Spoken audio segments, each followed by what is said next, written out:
Ya, ini menjadi perdebatan di kalangan kelompok yang sangat memegang erat soal adat istiadat dengan kelompok yang memegang teguh soal agama.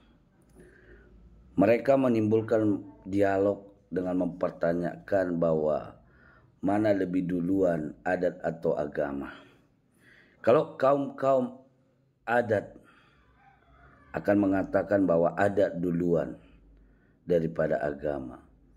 Sedangkan kaum-kaum agama mengatakan bahwa agama dulu baru adat. Dengan berbagai argumentasi yang mereka pegang dan yakini itu benar. Oke, teman-teman.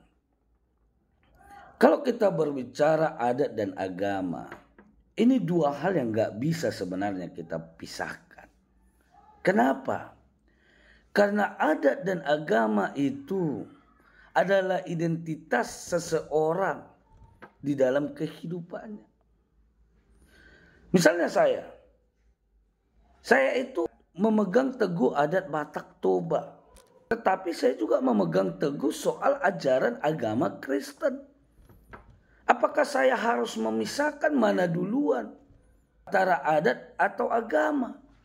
Kan tidak bisa, karena keduanya adalah identitas diri saya. Kalau saya pisahkan misalnya, adat saya lebih mencolok daripada agama saya, maka kan ada yang kurang dalam diri saya. Jika saya berbaur dengan kehidupan sosial saya, maka saya harus tinggalkan kerohanian saya.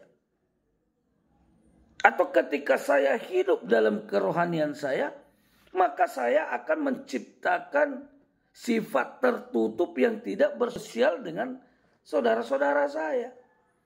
Maka keduanya harus bisa bersamaan di dalam satu tubuh kita. Kita hidup dalam kerohanian kita, hidup dalam spiritualitas kita, dan hidup juga dalam kehidupan sosial kita. Karena keduanya adalah sesuatu yang saling dibutuhkan dalam kehidupan manusia. Dan tidak boleh dipisahkan. Dan tidak boleh dicerai-beraikan. Tetapi kalaupun kita harus mencari tahu asal-usul yang duluan muncul di tengah-tengah masyarakat Batak antara adat dan agama, kita harus fair. Jangan kita melihat agama itu sebatas antara Kristen, Islam, Hindu, dan Buddha. Kita harus lihat agama-agama tertua. Agama-agama yang pada awalnya dipeluk oleh orang Batak. Kalau kita katakan agama orang Batak yang sesungguhnya adalah Parmalim, apa buktinya?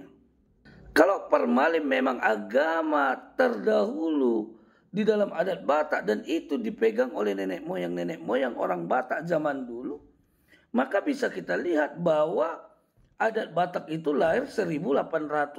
Kenapa? Karena Parmalim itu lahir tahun 1800-an. Dan yang mendirikan itu adalah para pengikut Sisingamaraja ke-12. Lalu Sisingamangaraja 1, 2, 3, 4, 5, 6, 7, 8, 9, 10, 11 agamanya apa? Apa beda dengan agama Sisingamangaraja ke-12?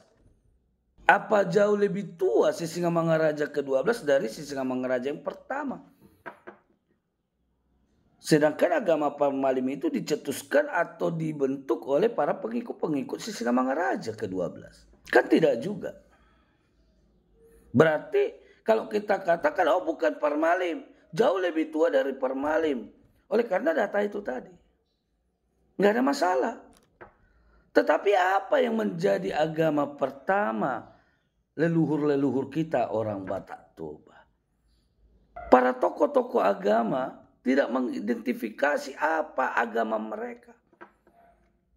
Oleh sebab itu, untuk melihat identifikasinya, diberikan nama animisme dan dinamisme.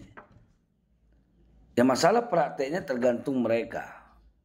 Mau itu di batu-batuan, mau itu di pepohonan, ya itu tergantung mereka. Dan nanti kita lihat fakta-fakta terhadap itu. Apakah orang Batak menyembah batu-batuan atau menyembah pohon-pohonan. Di video selanjutnya. Tetapi oke, kalau kita berbicara adat.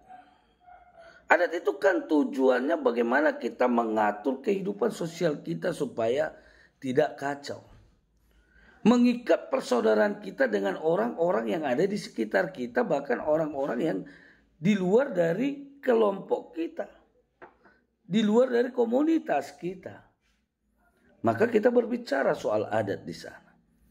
Sedangkan agama kita berbicara soal bagaimana kita mempercayai bahwa di atas kita, di atas manusia ini ada kekuatan yang lain.